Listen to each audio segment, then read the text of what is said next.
إذا كنتِ يا أختي تتعاني من السعال الشديد أو ضيق التنفس وكذلك التهاب الحنجرة ونزلات البرد يعني الزكام، اليوم إن شاء الله غادي نشارك معكم واحد الوصفة اللي هي ممتازة ومجربة، والمفعول ديالها أقوى من أي دواء في علاج نزلات البرد والزكام وضيق التنفس والتهاب الحلق. بزاف تاع الناس يعانيو من هاد المشاكل هادي في هاد البرد وفي هاد الفترة كترية. واليوم ان شاء الله غادي نعطيكم هاد الوصفه اللي هي مجربه مني انا شخصيا، ومن اول استعمال ان شاء الله الا جربتوها غادي تعطيكم واحد النتيجه اللي راه ما غاديش تخلي لكم ان شاء الله الرواح، ما غاديش تخلي لكم السخانه، وما غاديش تخلي لكم الزكام. سبحان الله، هاد الوصفه راه انتيبيوتيك طبيعي، راه غادي تحسوا بالراحه وغادي تخلصكم من التعفنات اللي تتكون في الصدر ديالكم، وتتعالج كذلك جميع المشاكل تاع البرد. وهاد الوصفه خواتاتي راه صالحه للصغار والكبار، يعني حتى الوليدات الصغار راها مزيانه ليهم. وهاد الوصفه راه من اقوى الوصفات اللي تنستعمل وقت البرد، وكذلك صالحه حتى الوليدات اللي فيهم السخانه، راه دقه بطله. وتنتمنى حتى نتوما تجربوها ان شاء الله، راه وصفه سهله والمكونات ديالها بسيطه وتتعطي نتيجه من اول استعمال. غير هي الله يعطيكم الستر والله يعطيكم ما تمنيتوا. بارطاجيو هذا الفيديو قدر المستطاع، على حقيقه كاينين بزاف تاع الناس اللي تعانيوا من هذه المشاكل هذه ومحتاجين لهذه الوصفه.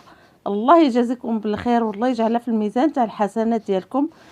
ديروا لي واحد اللايك وكثروا اللايكات باش ان شاء الله يطلع لا فيديو وتعم الفائده ان شاء الله.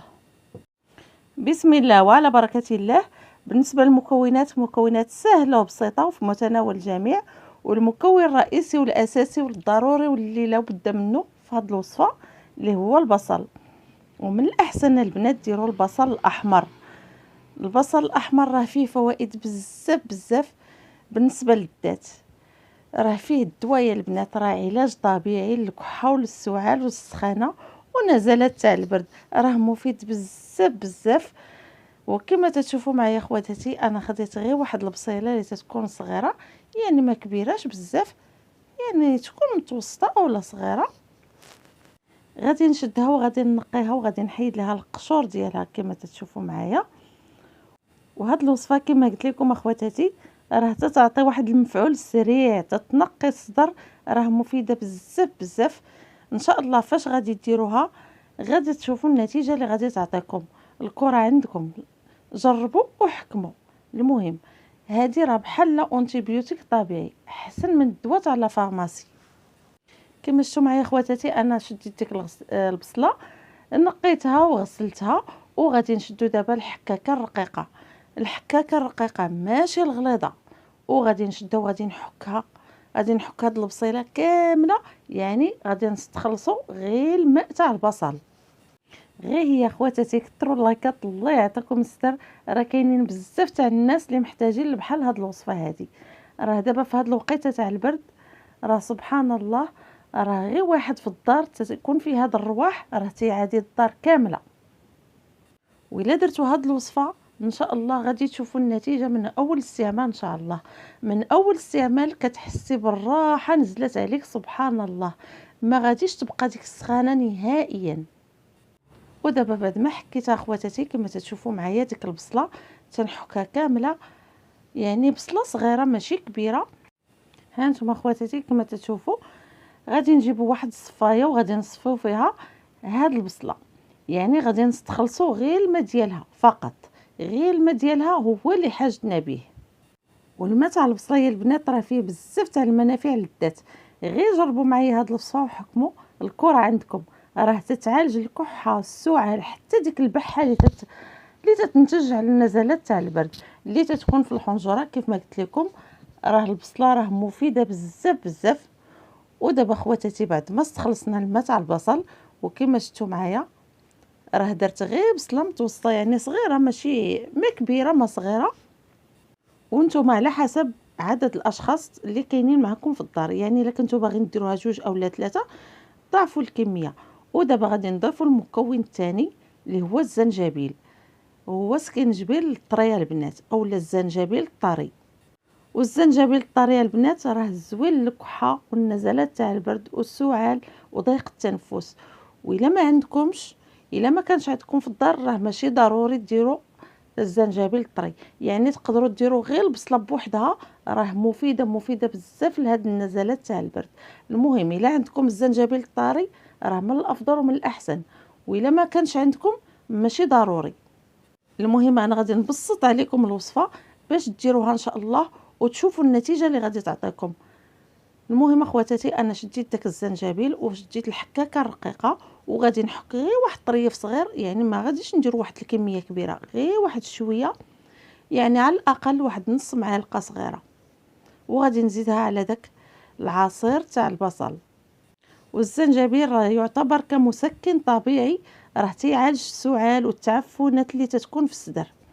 ودابا بعد ما حكينا البصله والزنجبيل غادي نضيف عليهم الماء اللي تيكون طايب البنات، الماء اللي تيكون واصل درجه الغليان. غادي نضيف منه واحد الكميه، يعني قدر كاس تاع الماء. ما غاديش نطيبوهم البنات، لا ما ديروهمش يطبخوا فوق النار نهائيا، باش داك البصله تيبقى فيها المفعول وكذلك الزنجبيل تيبقى فيهم المفعول. يعني غادي ندير الماء اللي تيكون طايب وغادي نخويه فيهم، وغادي نضيف عليهم معلقه تاع العسل، العسل الحر، العسل الطبيعي يا البنات، ماشي عسل السكر، العسل الطبيعي، العسل النحل. ودابا غادي نخلط هاد المكونات بثلاثه باش يذوب لي داك العسل في داك العصير تاع البصل مع داك الزنجبيل. المهم اخواتاتي، وغادي نجيب دابا واحد الطبيصيل وغادي نغطيهم وغادي نخليهم على جنب، غادي نخليهم حتى كيدفاو، يعني حتى كيطلق ليا داك المفعول تاع داك البصله وداك الزنجبيل في داك الماء. عرفتوا الا درتوا هاد الوصفه ان شاء الله وجربتوها راه غادي تعطيكم واحد النتيجه من اول استعمال. غير جربوا وحكموا وان شاء الله غادي تشافوا وغادي تعافوا. غير هي خواتاتي ان شاء الله فاش ديروها وتعطيكم نتيجه رجعوا كتبوا لي في التعاليق باش الناس يشوفوا التعاليق ويزعموا ويديروا هاد الوصفه. هاد الوصفه راه سهله ماهله كيف ما قلت لكم، وان شاء الله الا درتوها راه على ضمانتي. انا تنقول لكم لحقاش رانا مجرباها انا شخصيا وعطيتها لبزاف تاع الناس ولقاو عليها نتيجه والحمد لله تشافوا وتعافوا وطلبوا مني باش نشاركها معكم. وهاد الوصفه راها زوينه لا للوليدات الصغار لا للكبار، النساء الرجال كل شيء مزيانه ليه. ودابا اخواتاتي بعد ما كتدفى ليا انا مع التصوير ما خليتهاش بزاف، وانتم غادي تخليوها غير تدفى واحد شويه، يعني ما تكونش طايبه بزاف ما تكونش باقا سخونه. غادي تضيفوا ليها اخواتاتي واحد شويه تاع العصير الحامض. وعصير الحامض كما عارفين راه مليء بالفيتامين سي، والفيتامين سي في هذا البرد راه مفيد للصحه ومفيد للنزلات تاع البرد وتيقوي لنا المناعه، يعني وتيحيد حتى دوك التعفنات اللي تيكون عندنا في الصدر. المهم اخواتاتي هاد الوصفه راه صالحه للكبار والصغار. غادي نعصر تقريبا واحد المعلقه صغيره من داك عصير الحامض وغادي نخلط هاد المكونات مزيان كما تشوفوا معايا حتى كينسجم ليا داك العصير تاع الحامض مع داك عصير البصل والزنجبيل والعسل. وغادي نشدهم اخواتاتي دابا وغادي نصفيهم الصفايه باش نحيدو داك الزنجبيل. صافي دابا بعد ما صفيتهم غادي نشدهم اخواتاتي وغادي نوريكم دابا الطريقه كيفاش تستعملوها.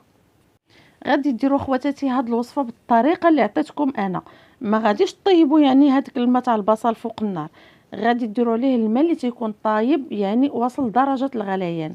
وفاش تبغيو تنعسوا غادي تشدي اختي هاد الكويس وغادي تشربيه وغادي تمشي تغطيه في الفراش ديالك، وان شاء الله غادي تحسي بالرحمه تاع سيدي ربي كتنزل عليك. ما غتبقى فيك لا سخانه لا كحه لا سعال لا دوك النزلات تاع البرد، يعني داك ضيق التنفس غادي تنفسي وغادي تحسي بالرحمه نزلت عليك. غادي تريح لكم الصدر ديالكم وغادي تعطيكم الطاقه، وفي الصباح باذن الله غادي تشوفوا النتيجه، غادي ترحموني عليها. وديروها خواتاتي كل ليله، يعني على الاقل واحد 3 ايام متابعه وردوا عليا الخبر في التعاليق. راه وصفه ممتازه ومجربه مني انا شخصيا، وراه ان شاء الله الا درتوها راه من اول استعمال تتبان لكم النتيجه. غير جربوا وحكموا، انا قلتها لكم جربوا وحكموا الكره عندكم وردوا عليا الخبر في التعاليق. راه غادي تريحكم وغادي تعطيكم ان شاء الله واحد الطاقه وواحد الحيويه، وغادي ان شاء الله غتهنوا من جميع المشاكل تاع البرد. وتنتمنى ان شاء الله تبارطاجيو هذه الوصفه قدر المستطاع الله يجازيكم بالخير والله يجعلها في الميزان تاع الحسنات ديالكم، حتى نتوما راه لكم الاجر ان شاء الله. ودابا هذه هي الوصفه تاع اليوم، تنتمنى يا ربي تنال الاعجاب ديالكم وتنال الرضا ديالكم. غير هي ما تنساونيش اخواتاتي من واحد اللايك وكثروا اللايكات باش ان شاء الله يطلع لا فيديو وتعم الفائده ان شاء الله. ودابا بسلامه عليكم، الفيديو جديد ووصفه جديده.